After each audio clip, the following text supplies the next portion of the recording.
Vous aimez grignoter? Alors suivez Jeannette Conrad en Allemagne et, une fois n'est pas coutume, en Angleterre. Vous savez peut-être que le mot allemand Keks vient de cakes, le pluriel de gâteau en anglais. Il a fait son entrée officielle dans la langue allemande au début du XXe siècle. Mais saviez-vous aussi que ce néologisme n'aurait jamais vu le jour sans ce petit biscuit doré à point, le Leibniz Butterkeks? Le petit beurre allemand est créé à la fin du XIXe siècle, dans la bonne ville de Hanovre, par Hermann Balsen. Balsen a travaillé dans le commerce du sucre en Angleterre. Il y a découvert les cakes, ces petits gâteaux secs très pratiques pour le voyage, d'où l'idée d'importer le concept en Allemagne. Dans un premier temps, ce biscuit, déjà sous emballage à l'époque, s'appelle Leibniz Cakes, du nom du philosophe Gottfried Wilhelm Leibniz, longtemps en poste à Hanovre.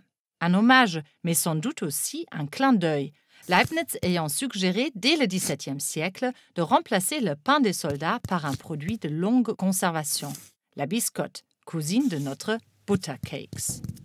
En 1898, Balsen lance un nouveau slogan pour doper les ventes. Was ist die Menschheit unterwegs? Na selbstverständlich Leibniz-Keks. Que mange l'humanité sur les routes? Des Leibniz-Keks, bien sûr.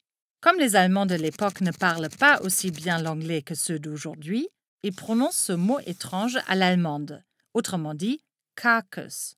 Pour sauver la rime, Hermann Balsen germanise ni une ni deux le mot anglais et ça a donné Keks. Et comme les biscuits Balsen ont vite remporté un vif succès, les néologismes entrent dans le dictionnaire de référence, le Duden, dès 1905. D'abord sous cake, pluriel cakes. Il a fallu attendre 1911 pour que le mot prenne sa forme actuelle, cakes au singulier et cakes au pluriel.